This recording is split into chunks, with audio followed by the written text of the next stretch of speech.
आइए अब बात कर लेते हैं एक बड़े संकट की, जो वाकई में बड़ा संकट है। ऐसा संकट है जो हमारे और आपके बजट पर, हमारे आपके इनकम पर, हमारे आपके खर्च पर सीधा सीधा एक तलवार के तौर पर लटक रहा है। मिडिल ईस्ट में जारी टेंशन और हॉर्मूज संकट के बीच दो बड़ी बैठकें हो रही हैं। ईरान के विदेश मंत्री अब्बास अरागची भारत दौरे पर हैं और अमेरिका के राष्ट्रपति चीन के दौरे पर हैं। बीजिंग में ट्रंप और जिनपिंग की मुलाकात हुई और दोनों नेताओं के बीच लंबी बातचीत हुई। दूसरी तरफ ईरान के विदेश मंत्री 3 दिन के भारत दौरे पर नई दिल्ली में हैं। विदेश मंत्री एस जयशंकर से द्विपक्षीय मुलाकात होनी है।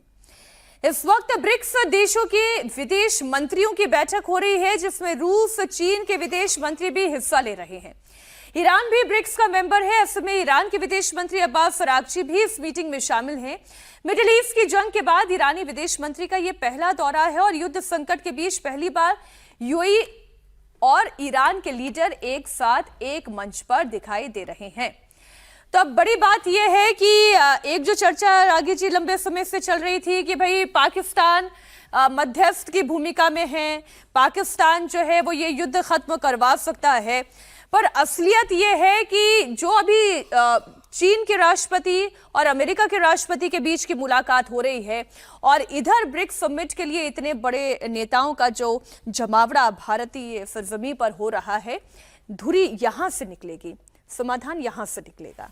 देखिए, ईरान के विदेश मंत्री ने उनका एक बयान छपा है आज के अखबार में और कल से छप रहा है कि भारत यदि पश्चिमी एशिया में और मिडिल ईस्ट के अंदर यदि कोई ऐसा समाधान के लिए कोई इनिशिएटिव लेता है तो ईरान उसका समर्थन करेगा। यानी कि जो काम पाकिस्तान कर रहा था निगोशिएशन के लिए, यदि भारत उसमें अपनी भूमिका का निर्वाह करता है तो ईरान को अच्छा लगेगा। दूसरा जो स्टेटमेंट उनका आया है, उनके डिप्टी फॉरेन मिनिस्टर का आया है, उन्होंने कहा कि जिस प्रकार से भारत ने निष्पक्षता का प्रदर्शन किया है, और ये मैं जानबूझ करके जोर इसलिए दे रहा हूं कि भारत के अंदर जितने भी गैर भाजपा और भारतीय जनता पार्टी के साथ के जो सहयोगी पार्टी नहीं है, उन पार्टियों ने इस बात का खुला विरोध किया है कि भारत की जो विदेश नीति है, खास करके ईरान और अमेरिका के युद्ध के दरमियान, वो ठीक नहीं रही है, वो गलत दिशा में रही है। और राहुल गांधी से लेकर के अखिलेश यादव रोज कोसते रहे हैं कि भारत के में जहाज इसलिए नहीं निकल रहे हैं क्योंकि हमारी विदेश नीति का स्टैंड जो है वो ईरान के साथ नहीं है, इसलिए ऐसा हो पाया है।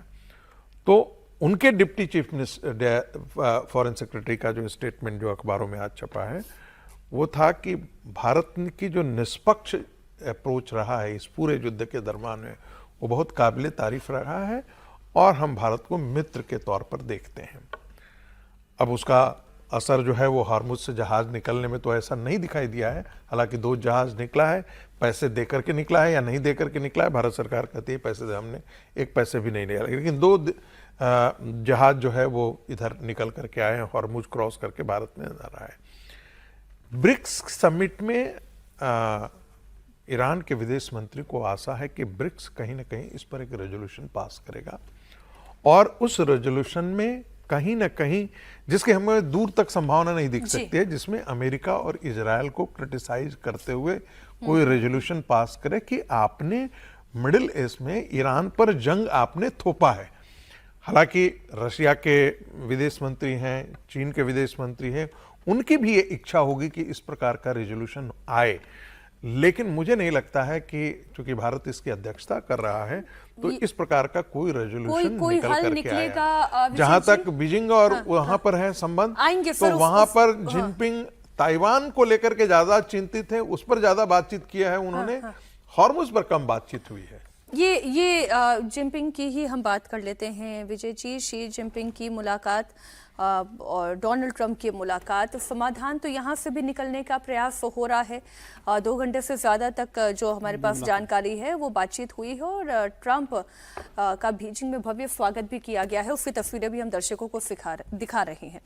तो अमेरिका और चीन में जो दोस्ती की जो एक नई शुरुआत हुई है, उसका कैसे असर पड़ेगा? हॉर्मूज पर भी क्या उसका कोई असर पड़ेगा? देखिए, 2 बड़ी ताकतें हैं और ये बार बार ये चर्चा होती रही है कि चाइना को लेकर कभी अमेरिका ने कोई उस तरह के टैरिफ नहीं लगाए, कोई पनिशमेंट नहीं दिया, कोई काम नहीं किया, जबकि चाइना वो सब काम कर रहा है जिसके लिए भारत और दूसरे देशों पर उन्होंने टैरिफ लगाया। और आज खुद ट्रम्प साहब वहां पहुंच गए जिनपिंग के पास। तो एक बड़ी घटना है ना, इसको आप बड़ी घटना के तौर पर देखिए कि वो क्या निकलता है क्या नहीं निकलता, वो तो अलग होगा, क्योंकि चीन के और उनके रिश्ते सामरिक रिश्तों पर अलग है, व्यावसायिक रिश्तों पर। ये यात्रा तो मैं उनके ज़्यादा व्यावसायिक रिश्तों पर मानता हूँ, जिस तरह से वो अपने उद्योगपतियों को, एलन मस्क को और उन सबको, और ट्रम्प साहब युद्ध खत्म और करवाने ट्रम्प के जी लिए तो बड़ी चाइना तारीफ जाएंगे करके नहीं। आए हैं। नहीं, हम ट्रम्प तो वहीं साहब पर जो है खैर, लेकिन बहुत तारीफ की है हाँ, उन्होंने। ट्रम्प साहब को आप जानते हैं कि वो युद्ध के लिए तो वहां जाने वाले नहीं हैं। वो अपने धंधे के लिए, बिजनेस के लिए गए हैं, इसलिए वो सब कर रहे हैं, और इसीलिए वो तारीफ भी करेंगे जिनपिंग के साथ, क्योंकि चाइना जो है एक बड़ी ताकत है। जी। और जो रेयर अर्थ का जो मसला था, वो सारा मसला भी वहां पर उनके साथ जुड़ा हुआ है। चीन और अमेरिका के बिजनेस इंटरेस्ट पर क्या काम हो रहा है, उस पर मुझे लगता है वो ज़्यादा चर्चा करेंगे।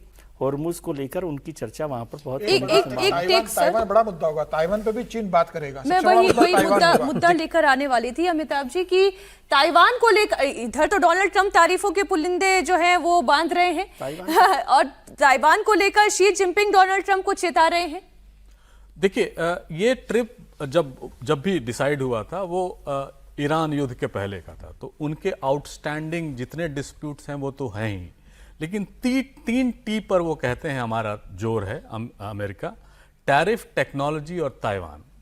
अगर टैरिफ टेक्नोलॉजी पर ये कॉम्प्रोमाइज कर जाते हैं तो ताइवान पर अमेरिका को कॉम्प्रोमाइज करना होगा। और अमेरिका ने बड़े स्पष्ट शब्दों में पहले भी कहा था कि अगर एक तो कहते हैं कि वो इंडिपेंडेंट स्टेट नहीं, इट्स पार्ट ऑफ चाइना, उन्होंने एक्सेप्ट कर लिया है। दूसरा, उन्होंने करीब 11 से 12 बिलियन डॉलर का एक डील की थी ताइवान के साथ, उनको डिफेंस डील की, उनको उन्होंने पोस्टपोन कर दिया है। उन्होंने कहा कि अभी युद्ध है, अभी थोड़ा धीरे से आएगा, जितने भी सामान, साजो सामान आपको भेज रहे हैं वो बाद में आएगा।